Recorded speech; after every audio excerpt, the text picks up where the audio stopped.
നമസ്കാരം. പാലക്കാടിനെ ചൊല്ലി BJP-യിൽ കൊട്ടാര വിപ്ലവം. സ്വാഗതം വക്രദൃഷ്ടിയിലേക്ക്. പാലക്കാട് ഉപതെരഞ്ഞെടുപ്പിലെ തിരിച്ചടിയെ തുടർന്ന് BJP-യിൽ ഉയർന്ന ചേരിപ്പോരിൻ്റെ അലയൊലികൾ അവസാനിച്ചിട്ടില്ല. നഗരസഭയിലെ വോട്ട് ചോർച്ചയ്ക്ക് കാരണം സ്ഥാനാർത്ഥി നിർണയമാണോ നഗരസഭാ പ്രദേശത്തെ പാലം വലിയാണോ എന്നായിരുന്നു ചേരി തിരിഞ്ഞുള്ള ചർച്ച. തിരിച്ചടിയിൽ നിന്ന് തലയൂറണമെങ്കിൽ ഉത്തരവാദിത്തം ആരുടെയെങ്കിലും തലയിൽ വെച്ച് കെട്ടണം. ശോഭാ സുരേന്ദ്രന് സ്വാഗതം എന്ന് പോസ്റ്റർ ഉയർന്നതും അപ്രത്യക്ഷമായതും ആരും മറന്നിട്ടില്ല.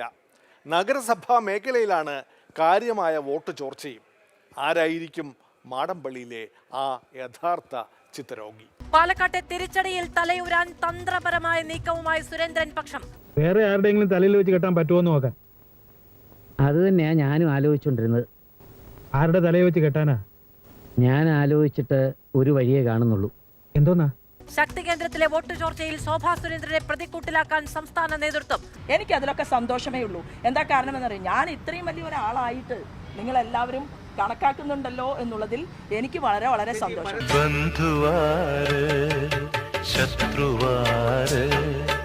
ബന്ധനത്തിന്നോവറിയും കിളിമകളെ പറയൂ, ബന്ധുവാര് ശത്രുവാര്. ശോഭാ സുരേന്ദ്രൻ അവരെ വിടുക. അവർ BJP-യുടെ ജനകീയ മുഖ വോട്ടിംഗ് മെഷീനാണ്. ശോഭാ സുരേന്ദ്രൻ നിർത്തിയിട്ടുണ്ടെങ്കിൽ ഈ ചരിത്രം മാറുമായിരുന്നു. നിങ്ങൾ വെറുതെ ഇനി വീണ്ടും ആ സ്ത്രീയെ കുറിച്ച് പാവം അവർ ഒരു നന്നായി പ്രവർത്തിച്ചാണ് അവിടെ, ആവശ്യമില്ലാതെ അവരെ നിങ്ങൾ ഇനി വീണ്ടും വലിച്ചെടുക്കണ്ട. ഉത്തരവാദിത്തം കൗൺസിലർമാരുടെ തലയിൽ കെട്ടിവെക്കേണ്ട എന്ന് BJP ദേശീയ കൗൺസിൽ അംഗം ശിവരാജൻ. ജയിച്ചാൽ കൃഷ്ണകുമാർക്കും സുരേന്ദ്രനും, തോറ്റാൽ നഗരസഭയ്ക്കും. അങ്ങനല്ലേ പാടുള്ളൂ. സുരേന്ദ്രൻ പറയട്ടെ, ഏത് കൗൺസിലർമാരാണ് പ്രവർത്തിക്കാതിരുന്നത്? എൻ്റെ ബൂത്തിൽ 822 വോട്ട് പോൾ ചെയ്തപ്പോൾ 666 വോട്ട് BJP-ക്കാണ്. ഇത് സുരേന്ദ്രൻ്റെ ബൂത്ത് കിട്ടുമോ? BJP-യുടെ ഏത് സംസ്ഥാന നേതാക്കന്മാരുടെ ബൂത്ത് കിട്ടുന്ന വെല്ലുവിളിക്കുക. ചോദ്യം ചോദിച്ച ഒറ്റ തൊഴിൽ വെച്ച് തരും. സ്ലാങ് പറയും, അപ്പ കേട്ടാ മതി. സ്ലാങ് കാണിക്കും, അപ്പ കണ്ടാ മതി. താല്പര്യമില്ലെന്ന് അറിയിച്ചിട്ടും പാർട്ടി തീരുമാനമെന്ന നിലയിൽ ഒന്ന് നിർബന്ധിച്ചപ്പോഴാണ് മത്സരിച്ചത്. എന്നിട്ടും സ്ഥിരം സ്ഥാനാർത്ഥി വേഷമാണ് തോൽപ്പിച്ചത് എന്ന് നഗരസഭാ മേയർ വരെ പറയുന്നു. ഒത്തിരി സങ്കടമുണ്ട് സ്ഥാനാർത്ഥി C. കൃഷ്ണകുമാറിന്. പണ്ട് O. രാജഗോപാലും ഇതുപോലെ സ്ഥിരം സ്ഥാനാർത്ഥി വേഷമായിരുന്നല്ലോ. ഒടുവിൽ സഹതാപ വോട്ടുകൾ കൊണ്ട് നേമത്ത് ജയിച്ചു കയറുകയായിരുന്നില്ലേ? സ്ഥാനാർത്ഥി നിർണയത്തിൽ പാളിച്ചകൾ ഉണ്ട് എന്ന് പറയാതിരിക്കാൻ വയ്യ. ഉണ്ട്. Shrimati Shobha Surendran, MT Ramesh, N Radhakrishnan, PK Krishnadas, K Surendran, Rajeev Chandrasekhar, V Muraleedharan ഉൾപ്പെടെ BJP-യിലെ കൃഷ്ണകുമാറെക്കാട്ടും ഏറ്റവും ജനസമ്മതിയും കഴിവുള്ള നിരവധി ആളുകളുണ്ട്. നന്നായി പുരുഷോത്തമ, നീ വിവരങ്ങളൊക്കെ അറിയുന്നുണ്ടല്ലോ. സ്ഥാനാർത്ഥി നിർണയത്തിന് മുന്നേ പേരുകൾ സജസ്റ്റ് ചെയ്യുമ്പോൾ നമ്മളൊരു മാറ്റം വേണമെന്ന് ആവശ്യപ്പെട്ടിരുന്നു. പക്ഷേ അത് സംസ്ഥാന നേതൃത്വം വിലക്കൊണ്ടില്ല എന്നുള്ളതാണ്. ടീച്ചറെ എനിക്ക് ഇഷ്ടമായി, ഭയങ്കര ഇഷ്ടമായി. ആ പാപ്പിയുടെ അഹങ്കാരത്തിന് ടീച്ചർ മറുപടി കൊടുക്കാൻ തീരുമാനിച്ചല്ലോ. പെണ്ണുങ്ങളായ ഇങ്ങനെ സ്ഥാനാർത്ഥി നിർണയം ഏതെങ്കിലും ഒരു വ്യക്തി നടത്തുന്ന പതിവ് ഭാരതീയ ജനതാ പാർട്ടിയിലില്ല. ഇനി സ്ഥാനാർത്ഥിയായി ഇപ്പോൾ മത്സരിച്ച ആള് അവസാന നിമിഷം വരെ എന്നെ മത്സരിപ്പിക്കരുത് എന്നുള്ള നിലപാടാണ് സ്വീകരിച്ചത്. പക്ഷെ ഗത്യന്തരമില്ലാതെ അദ്ദേഹത്തോട് മത്സരിക്കാൻ ഞങ്ങൾ ആവശ്യപ്പെടുക. അവിടുന്ന് സ്ഥാനാർത്ഥി ഇന്ന ആളാണെന്ന് പറഞ്ഞ് പ്രഖ്യാപിക്കുന്ന സമയത്ത് കൃഷ്ണകുമാറിനെ അറിയുന്നത്. കേൾക്കാൻ നല്ല രസമുണ്ട്. പാർട്ടി ഒരു സ്ഥാനാർത്ഥിയായിട്ട് എന്നെ നിശ്ചയിച്ചാൽ പിന്നീട് ആ ചുമതല എന്നെ ഒരു ഉത്തരവാദിത്വം ഏൽപ്പിച്ചാൽ ആ ഉത്തരവാദിത്വം നിർവഹിക്കുക എന്നുള്ളത് പാർട്ടിയുടെ അച്ചടക്കമുള്ള ഒരു സാധാരണ പ്രവർത്തകനാണ് എൻ്റെ ഉത്തരവാദിത്വമാണ്. അതിൻ്റെ പേരിൽ വലിയൊരു പ്രശ്നം പല പ്രാവശ്യം വോട്ട് ചോദിക്കാൻ പോയപ്പോൾ ജനങ്ങളുടെ ഭാഗത്തു നിന്ന് ഞങ്ങൾക്ക് കേൾക്കേണ്ടി വന്നിട്ടുണ്ട്. ഇത്തവണത്തെ ഇലക്ഷനെ നമ്മുടെ പാർട്ടിക്ക് പ്രത്യേകിച്ച് പണിയൊന്നും ഉണ്ടാവില്ല. അപ്പൊ ഇയാളുടെ പാർട്ടി പ്രാവശ്യം മത്സരിക്കുന്നില്ലേ? അതല്ല, പിന്നെ മാമച്ചന്റെ സ്വഭാവത്തിനെ അവന്റെ വീട്ടിൽ നിന്ന് പോലും ഒരു വോട്ട് കിട്ടില്ല. കൃഷ്ണകുമാർ മാത്രമേ ഉള്ളൂ സ്ഥാനാർത്ഥി, നിങ്ങൾക്ക് വേറെ ആരെങ്കിലും സ്ഥാനാർത്ഥിയെ നിർത്തിക്കൂടെ എന്നുള്ളൊരു ക്വസ്റ്റ്യൻ പല ഭാഗത്തു നിന്നും വന്നിരുന്നു. പ്രഭാകരേട്ടന് വീട്ടില് വിലയില്ലെങ്കിലും നാട്ടില് പുല്ല് വിലയാ. കൗൺസിലർമാർ പാവപ്പെട്ടവർ, അവർക്ക് കിട്ടുന്ന വ്യക്തിപ്രഭാവം കൃഷ്ണകുമാർക്ക് കിട്ടണമെന്നില്ല. ഞങ്ങളുടെ ഏതെങ്കിലും കൗൺസിലർമാർ പ്രവർത്തിച്ചില്ല എന്നോ അല്ലെങ്കിൽ കൗൺസിലർമാരുടെ വേണ്ടത്ര രീതിയിലുള്ള പ്രവർത്തനം ഉണ്ടായിട്ടില്ല എന്നുള്ളതൊന്നും ഞങ്ങളാരും പരാതി പറഞ്ഞിട്ടില്ല. പോളിംഗ് ഏജന്റ് ദേശീയ കൗൺസിൽ അംഗം N. ശിവരാജൻ, എൻ്റെ പാർട്ടിയാണ് എനിക്ക് വരുന്നത്, കൃഷ്ണകുമാറല്ല. ആ പഴയ പ്രഭാകരൻ തന്നെയാണോ ഈ സംസാരിക്കുന്നത്? പഴയ കാര്യങ്ങളൊന്നും പറഞ്ഞ് നേരം കളയണ്ട. തെരഞ്ഞെടുപ്പ് കഴിഞ്ഞാൽ സ്ഥാനാർത്ഥിക്കെതിരായിട്ടുള്ള വികാരമുണ്ടായിരുന്നോ, മറ്റേതെങ്കിലും തരത്തിലുള്ള പ്രവർത്തനം എന്തെങ്കിലും നെഗറ്റീവ് ഉണ്ടായിരുന്നു എന്നൊക്കെ ഒരു തെരഞ്ഞെടുപ്പിൽ ഒരു പാർട്ടിയെ സംബന്ധിച്ചോളം തെരഞ്ഞെടുപ്പ് ഫലം വന്നാൽ പരിശോധിക്കേണ്ടത് അത്യാവശ്യമാണ്. അത് ഞങ്ങൾ പരിശോധിക്കും. കൗൺസിലർമാർ വളരെ പണിയെടുത്തിട്ട് കഷ്ടപ്പെട്ട് ബുദ്ധിമുട്ട് ജയിച്ചതാ. ആരും ഔദാര്യം കൊണ്ടൊന്നുമില്ല. പാർട്ടിയുടെ പിന്തുണയും കൗൺസിലർമാർ അധ്വാനമാണ് ചെയ്യാം. ഞാൻ നഗരസഭയ്ക്ക് വീഴ്ചയുണ്ടെന്ന് പറഞ്ഞോ? ഞാൻ പറഞ്ഞിട്ടില്ലല്ലോ. നഗരസഭാ ഭരണം ഒറ്റക്കെട്ടായിട്ട് ഒറ്റയ്ക്ക് ഭരിക്കുന്നതല്ല, ജില്ലയുടെ കീഴിലാണ്, ജില്ലാ നേതൃത്വമാണ് അത് നഗരസഭാ ഭരണം ശരിയല്ലെങ്കിൽ ശരിയാക്കി എടുക്കേണ്ടത്. ഞാൻ എൻ്റെ പാർട്ടി ഭരിക്കുന്ന നഗരസഭയുടെ വികസന പ്രവർത്തനങ്ങൾ എണ്ണി പറഞ്ഞുകൊണ്ടാണ് വോട്ട് ചോദിച്ചത്. അങ്ങാടി തോറ്റാൽ അമ്മയോട് പറയുന്നത് ഇനി ശിവരാജേട്ടനോ പ്രമീള സുജനോ അഡ്വക്കേറ്റ് കൃഷ്ണദാസിനോ ആര് വേണമെങ്കിൽ പറയാം, മുനിസിപ്പാലിറ്റിയോ, അയാളുടെ ബൂത്തിൽ എത്ര വോട്ട് കമ്മിയായിട്ട് ആദ്യം നോക്കട്ടെ. ഇങ്ങനെ ഒരു വിധി എഴുത്തുണ്ടാവുമെന്ന് സ്വപ്നത്തിൽ പോലും വിചാരിച്ചല്ലോ. എന്താ ഉത്തമ ജനങ്ങൾ നമ്മളോട് ഇങ്ങനെ പെരുമാറിയത്? അതെ, ഒരു പാർട്ടിയിലും പെടാത്ത നിഷ്പക്ഷമതികളായ കുറെ ജനങ്ങളുണ്ടല്ലോ, ആ തെണ്ടികളായി ഇത്തവണ നമ്മളെ പറ്റിച്ചത്. BJP-ക്കാരും BJP സ്ഥാനാർത്ഥിയെ തോൽപ്പിക്കാൻ ശ്രമിച്ചിട്ടില്ല. വോട്ട് കമ്മിയായി നമ്മളെന്ത് ഉത്തരവാദിത്യം? അത് കൃഷ്ണകുമാറിന്റെ എന്നുള്ള സ്ഥാനാർത്ഥിക്ക് നെഗറ്റീവ് ഉണ്ടായിരുന്നെങ്കിൽ അത് അടുത്ത തെരഞ്ഞെടുപ്പ് ഞങ്ങൾ തിരുത്തുമല്ലോ. അതിലും തോറ്റിട്ട് അടുത്ത മത്സരത്തിൽ എടുത്തോളാന്ന് പറയാൻ ഈ വർഷം വേറെ മത്സരങ്ങളൊന്നും ഇല്ല. അടുത്ത വർഷം ഉണ്ടല്ലോ. ഈ വർഷത്തോടെ മത്സരങ്ങളൊക്കെ നിർത്തണമെന്നാ കരക്കാർ തീരുമാനിച്ചിരിക്കുന്നത്. എന്റെ ദൈവങ്ങളെ, മത്സരങ്ങൾ നിർത്തിയോ? അയ്യോ, പരസ്യ പ്രസ്താവനകൾ കാടുകയറി സ്ഥാനാർത്ഥിയുടെ സ്വത്ത് വിവരം വരെ എത്തി. സ്ഥിരം സ്ഥാനാർത്ഥിയാണല്ലോ, സ്വത്ത് വിവരങ്ങൾ സത്യവാങ്മൂലമായി സ്ഥിരമായി നൽകാറുണ്ട്. പരിശോധിക്കാമെന്ന് സ്ഥാനാർത്ഥി. ഈ രാജ്യത്തെ ഏറ്റവും സുഖമുള്ള ഏർപ്പാടാ തെരഞ്ഞെടുപ്പ്. ജയിച്ചാലും കാശ്, തോറ്റാലും കാശ്. തീർച്ചയായിട്ടും പരിശോധിക്കണമെങ്കിൽ പരിശോധിക്കണമല്ലോ. അത് സംസ്ഥാനമോ കേന്ദ്രമൊക്കെ അല്ലേ പരിശോധിക്കേണ്ടത്? പാർട്ടി നേതൃത്വം പരിശോധിക്കണം. പിന്നെ തീർച്ചയായിട്ടും ആവശ്യമുണ്ട്. പരിശോധിക്കണമല്ലോ അത്. അപ്പോൾ എല്ലാവരുടെയും സ്വത്ത് വിവരം സംബന്ധിച്ച് വളരെ സുതാര്യമാണ്. ഞാൻ 19 മത്സരിച്ചിട്ടുണ്ട്, 21 മത്സരിച്ചിട്ടുണ്ട്, 24, 24 ഇപ്പോൾ രണ്ട് ലോക്സഭയിലൊക്കെ മത്സരിച്ചിട്ടുണ്ടോ. 19 ലോക്സഭയിൽ മത്സരിക്കുന്ന സമയത്ത് 21 മത്സരിക്കുന്ന സമയത്തൊക്കെ കൊടുത്ത എല്ലാ സൈറ്റിലുണ്ടല്ലോ. സുതാര്യമല്ല, ആർക്ക് വേണമെങ്കിൽ പരിശോധിക്കാമല്ലോ. ഡൗൺലോഡ് ചെയ്യട്ടെ, പരിശോധിക്കട്ടെ.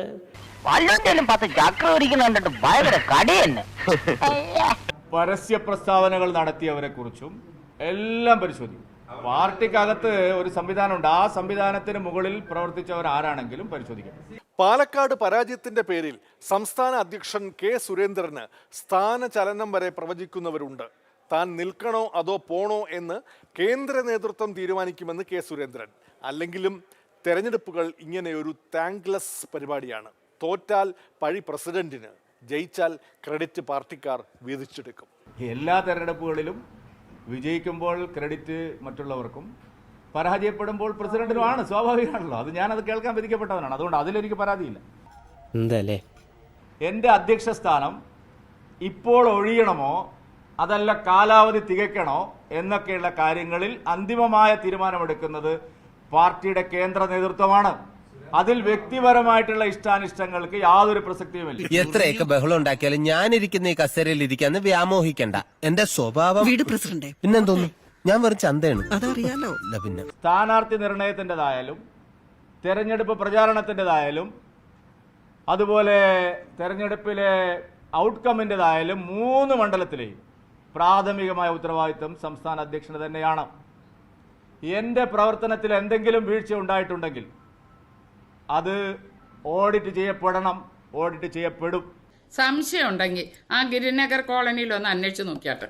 ഞാൻ ശരിയായ നിലയിലല്ല പ്രവർത്തിച്ചതെന്ന് ബോധ്യമുണ്ടെങ്കിൽ ഓഡിറ്റിന് വിധേയനാവും. അതെ, അത്ര ഡീറ്റെയിൽ ആയിട്ടൊന്നും അന്വേഷിക്കണ്ട കേട്ടോ. ഞാൻ നിൽക്കണോ പോണോ എന്ന് പാർട്ടി കേന്ദ്ര നേതൃത്വം തീരുമാനിക്കും. അതിന് യാതൊരു തടസ്സവും എൻ്റെ ഭാഗത്തുനിന്നില്ല. BJPയെ കുറിച്ചുള്ള തുടരൻ മാധ്യമ വാർത്തകളിൽ പ്രസിഡന്റ് അസ്വസ്ഥനാണ്, പ്രകോപിതനാണ്. പാർട്ടിയെക്കുറിച്ചാണോ കസേരയെക്കുറിച്ച് ഓർത്താണോ ഈ ഹാലിളക്കം എന്നേ അറിയാനുള്ളൂ.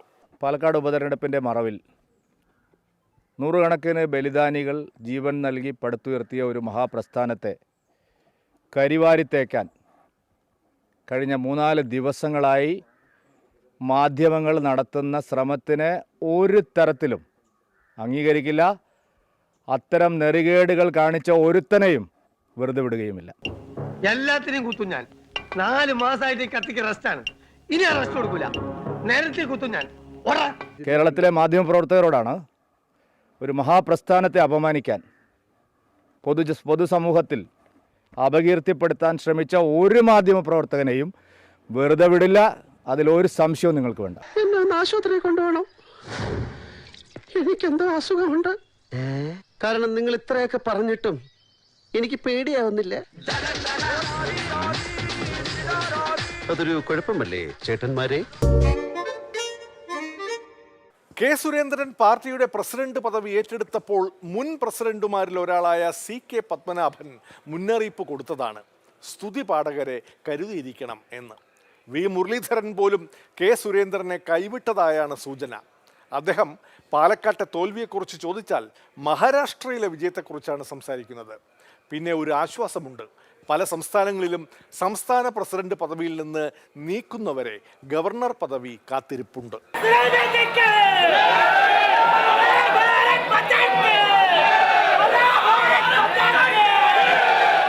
ശ്രീ കെ സുരേന്ദ്രൻ കേരളത്തിലെ ഭാരതീയ ജനതാ പാർട്ടിയെ നയിക്കാൻ എത്തുമ്പോൾ അത് കേരളത്തിലെ ഭാരതീയ ജനതാ പാർട്ടിക്കാർക്ക് മാത്രമല്ല, കേരളത്തിലെ ജനങ്ങൾക്കടക്കം കേരളത്തിലെ ഗ്രാമാന്തരങ്ങളിൽ സുപരിചിതമായിട്ടുള്ള ഒരു നേതാവ് ഭാരതീയ ജനതാ പാർട്ടിയെ നയിക്കാൻ ചരിത്രത്തിൽ ആദ്യമായിട്ട് എത്തുകയാണ്.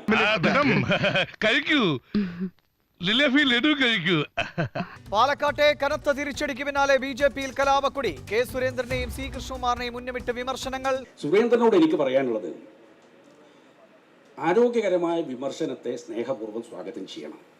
ഏറ്റവും കൂടുതൽ കരുതിയിരിക്കേണ്ടത് സ്തുതി പാഠകരെയാണ്. ഫോർ എക്സാമ്പിൾ, രാഷ്ട്രീയത്തിന്റെ കുതന്ത്രങ്ങൾ ഉൾപ്പെടെ ആ കുതന്ത്രങ്ങൾ, എതിരാളികൾ പ്രയോഗിക്കുന്ന കുതന്ത്രങ്ങൾ, ആ കുതന്ത്രങ്ങൾക്ക് അർഹിക്കുന്ന മറുപടി നൽകാൻ കഴിയുന്ന ഒരു നേതാവ് ഭാരതീയ ജനതാ പാർട്ടിയുടെ നേതൃത്വത്തിലേക്ക് എത്തുകയാണ്. പാലക്കാടും ചേലക്കരയും വയനാട്ടിലും ഒക്കെ പ്രചരണത്തിന് പോയി എന്നുള്ളതിനപ്പുറത്ത് വിശദാംശങ്ങൾ എനിക്ക് അറിയില്ല. അതുകൊണ്ട് ആ കാര്യങ്ങളൊക്കെ സംസ്ഥാന പ്രസിഡന്റ് ഞാൻ മനസ്സിലാക്കുന്ന ഇന്നലെ പറഞ്ഞിട്ടുണ്ട്. എന്താണ് കൂടുതൽ എന്തെങ്കിലും ഉണ്ടെങ്കിൽ അദ്ദേഹത്തിനോട് തന്നെ ചോദിക്കുന്നത് നല്ലതായിരിക്കും. പ്രശംസാ വചനങ്ങൾ കൊണ്ട് അപകടത്തിൽപ്പെടുത്താൻ ഏറ്റവും കൂടുതൽ സാധ്യതയുള്ളത്, കാരണം ഇമാതിരി ഒരുപാട് പ്രശംസാ വചനങ്ങൾ കേട്ട് തഴമ്പിച്ച ഒരാളാണ് ഞാൻ. അതുകൊണ്ട് ഇതൊന്നും ഒരു കാര്യമില്ല.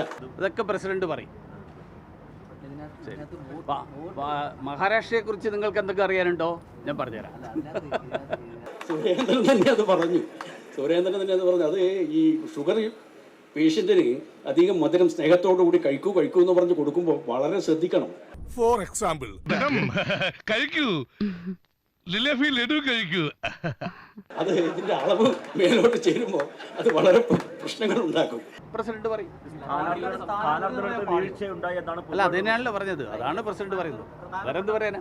അതുകൊണ്ട് വളരെ കരുതിയിരിക്കണം സുരേന്ദ്രൻ. ഞാൻ ചോദിക്കട്ടെ, ഉത്തരവാദിത്തം മറ്റുള്ളവരുടെ തലയിൽ എന്തിനാ കെട്ടിവെക്കുന്നത്? എനിക്ക് തന്നെയല്ല ഉത്തരവാദിത്തം. ശ്രീ വി മുരളീധരൻജിക്ക് മഹാരാഷ്ട്രയിലായിരുന്നു ചുമതല. 2 ദിവസം അദ്ദേഹത്തിന് ലഭിച്ചത് തന്നെ സെൻട്രൽ പാർട്ടിയുടെ അനുമതി വാങ്ങിയിട്ടാണ്. അദ്ദേഹത്തിന് പൂർണ്ണമായിട്ടുള്ള ഒരു റീജിയന്റെ ചുമതലയായിരുന്നു, ചെന്നിത്തലയെ പോലെയല്ല. അദ്ദേഹത്തിന് സമ്പൂർണ്ണമായിട്ട് ഒരു മേഖലയുടെ പ്രത്യേക ചുമതലയായിരുന്നു. അപ്പോൾ അദ്ദേഹത്തിന്റെ 2 ദിവസത്തെ ഡേറ്റ് കിട്ടിയത് തന്നെ അദ്ദേഹത്തിന് സെൻട്രൽ പാർട്ടിയോട് ഞങ്ങൾ ചോദിച്ചിട്ടാണ്. കാരണം അദ്ദേഹത്തിനെ പാർട്ടി ഏൽപ്പിച്ച ദൗത്യം മഹാരാഷ്ട്രയിലെയാണ്. അതുകൊണ്ട് മഹാരാഷ്ട്രയെ കുറിച്ച് നിങ്ങൾക്ക് അറിയാൻ താല്പര്യമുണ്ടെങ്കിൽ ഞാൻ പറഞ്ഞുതരാം. നോക്കൂ, വി മുരളീധരൻ എന്ന് പറയുന്ന ഞങ്ങളുടെ നേതാവിനെയും എന്നെ തമ്മിൽ തെറ്റിക്കാനാണ് നിങ്ങളുടെ പുതിയ ഉദ്ദേശമെങ്കിൽ അത് നടപ്പില്ല. ഏറ്റവും കൂടുതൽ കരുതിയിരിക്കേണ്ടത് സ്തുതി പാഠകരെയാണ്. തുല്യ നിന്ദാ സ്തുതിർ മൗനി എന്ന് കേട്ടില്ലേ? കുറെ ആൾക്കാർ സ്തുതിക്കുമ്പോൾ പൊങ്ങാനും കുറെ ആൾക്കാർ നിന്ദിക്കുമ്പോൾ താഴാനുള്ളതല്ല ഞങ്ങളുടെ നിലപാട്. അതൊക്കെ പ്രസിഡന്റ് പറയും. പേഷ്യന്റിന് അധികം മധുരം സ്നേഹത്തോടു കൂടി കഴിക്കൂ എന്ന് പറഞ്ഞ് കൊടുക്കുമ്പോൾ വളരെ ശ്രദ്ധിക്കണം. അദ്ദേഹം പ്രസിഡന്റ് ആയിരിക്കുമ്പോഴും 3 ഉപതെരഞ്ഞെടുപ്പുകൾ ഉണ്ടായിരുന്നു. മഹാരാഷ്ട്രയെ കുറിച്ച് നിങ്ങൾക്ക് എന്തൊക്കെ അറിയാനുണ്ടോ? അദ്ദേഹം പ്രസിഡന്റ് ആയിരിക്കുമ്പോഴാണ് അരുവിക്കരയിലും നെയ്യാറ്റിൻകരയിലും ഉപതെരഞ്ഞെടുപ്പുകൾ നടന്നത്. കോൺഗ്രസുമായിട്ട് കൂട്ടുകൂടി ശിവസേന എങ്ങനെ ജനങ്ങളെ പിന്നിൽ നിന്ന് കുത്തി. പക്ഷെ പിറവം ഉപതെരഞ്ഞെടുപ്പും അദ്ദേഹം മത്സരിക്കുമ്പോഴായിരുന്നു. അത് ജനങ്ങൾ പ്രതികരിച്ചു ഇത്തവണ. അതാണ് മഹാരാഷ്ട്ര തെരഞ്ഞെടുപ്പിന്റെ പ്രത്യേകത. ഞങ്ങളെല്ലാവരും അവിടെ പോയി പ്രവർത്തിച്ചാണ്. അന്ന് കിട്ടിയത് 2000 വോട്ടാണ്. അന്ന് ആരും ശ്രീ വി മുരളീധരൻ രാജിവെക്കണമെന്ന് പറഞ്ഞിട്ടില്ല. കഴിക്കൂ ലഡു കഴിക്കൂ. പരാജയപ്പെടുന്ന തെരഞ്ഞെടുപ്പ് പോരാട്ടത്തിന്റെ നേതൃത്വം കൊടുക്കുന്ന ആളുകൾക്ക് ഗവർണർ പദവികൾ കിട്ടിക്കൊണ്ടിരിക്കുന്ന ഒരു പ്രധാനപ്പെട്ട കാലഘട്ടത്തിൽ കൂടിയാണ് നമ്മൾ കടന്നുപോയിക്കൊണ്ടിരിക്കുന്നത്. അതുകൊണ്ട് ഒരു തരത്തിലും ഉള്ള വിഷമങ്ങൾ ഉണ്ടാവേണ്ട യാതൊരു കാര്യവുമില്ല. രാഹുൽ ഗാന്ധിയുടെ പിൻഗാമിയായി വയനാട്ടിൽ നിന്ന് തെരഞ്ഞെടുക്കപ്പെട്ട പ്രിയങ്ക ഗാന്ധി ലോക്സഭാ അംഗമായി സത്യപ്രതിജ്ഞ ചെയ്തു. കേരളത്തിൻ്റെ MP ആയതിനാൽ കേരളീയ വേഷത്തിലായിരുന്നു പാർലമെന്റിൽ എത്തിയത്. ഭരണഘടന ഉയർത്തിപ്പിടിക്കാനും മറന്നില്ല. പാർലമെന്റ് മണ്ഡലത്തിൽപ്പെട്ട MLA-മാരടക്കം സത്യപ്രതിജ്ഞയ്ക്ക് സാക്ഷിയാവാൻ ഡൽഹിയിലെത്തിയിരുന്നു. എന്തിൻ്റെ പേരിലായാലും രാഹുലിനെ പോലെ സഹോദരിയും തങ്ങളെ ഉപേക്ഷിച്ച് പോകരുതേ എന്നാണ് വയനാട്ടുകാരുടെ അഭ്യർത്ഥന.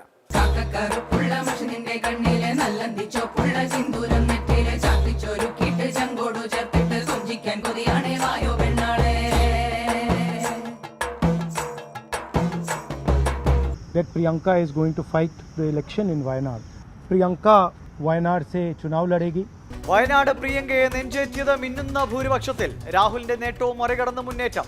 നീ ഞങ്ങളുടെ കണ്ണിന്റെ കണ്ണാണേടി പെണ്ണാളേ, നീ ഞങ്ങളുടെ ജങ്കിന്റെ ജങ്കാണേടി പെണ്ണാളേ, നീ ഞങ്ങളുടെ കണ്ണിന്റെ കണ്ണാണേടി പെണ്ണാളേ, നീ ഞങ്ങളുടെ ജങ്കിന്റെ ജങ്കാണേടി പെണ്ണാളേ. വയനാട്ടിലെ ജനങ്ങളുമായി ഇഴുകിച്ചേർന്ന് മലയാളം ഭാഷ പഠിച്ച് വയനാടിൻ്റെ പ്രശ്നങ്ങളറിഞ്ഞ് സങ്കീർണമായ പ്രശ്നങ്ങളെ പരിഹരിക്കാൻ രാഹുൽ ഗാന്ധിയോട് ചേർന്ന് നിന്ന് ഉജ്ജ്വലമായിട്ടുള്ള പ്രവർത്തനത്തിന് നേതൃത്വം കൊടുക്കാൻ കഴിയുന്ന കപ്പാസിറ്റിയും കോൺഫിഡൻസും പൊട്ടൻഷ്യലുമുള്ള ഒരു MP ഇന്ന് സത്യപ്രതിജ്ഞ ചെയ്യുന്നു എന്നുള്ളതിൽ ഏറെ അഭിമാനവും സന്തോഷത്തിലുമാണ് വയനാട് മുഴുവനായിട്ടുള്ളത്.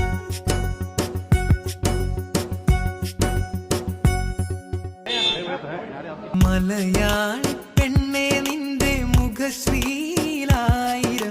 പൂവിരിയും സിന്ദൂര സൂര്യോദയം.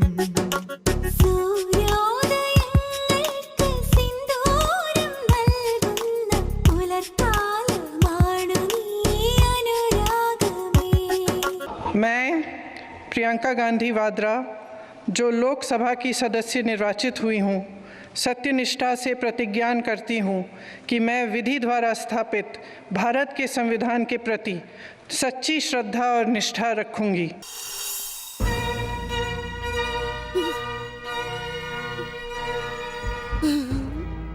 അങ്ങനെ എന്റെ അനുജത്തി ഒരു കോടീശ്വരിയായി. തൃപ്തിയായി അനുജത്തി, ഏറ്റവും തൃപ്തിയായി. ദീർഘസുമംഗലീ ഭവ. രാഹുൽ ഗാന്ധി മാറിയപ്പോൾ ഉണ്ടാകുന്നൊരു വൈഷമ്യമുണ്ടായിരുന്നു. ആ വൈഷമ്യം ഇല്ലാതെ അത് പരിഹരിക്കാൻ ദേശീയ നേതൃത്വത്തിന് സാധിച്ചു. മാങ്കുട്ടിയെ മാറത്തെടുക്കും മാനത്തെ അമ്പിളിച്ചേലോടെ, തൻ കുഞ്ഞിനെ മാറത്തെടുക്കും താഴത്തെ അമ്പിളി നീയാണേ.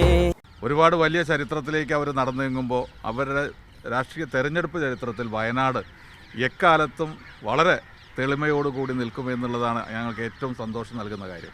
ഇവിടെ വരുന്നവരൊക്കെ വിനോദസഞ്ചാരികളാണ്. അവരെ സഞ്ചരിച്ച് പൊട്ടിച്ചിരിച്ച് സന്തോഷിച്ച് തിരിച്ചു. അവരെ പൊട്ടിച്ചിരിപ്പിച്ച് സന്തോഷിപ്പിച്ച് വിട്ട് ജീവിക്കുന്ന കോമാളിയും കുരങ്ങനുമാണ് ഞാനും നീയൊക്കെ. നമുക്ക് അവരോട് ആത്മാർത്ഥമായിട്ട് പറയാവുന്ന 2 വാക്കേ ഉള്ളൂ: വെൽക്കം, ഗുഡ് ബൈ.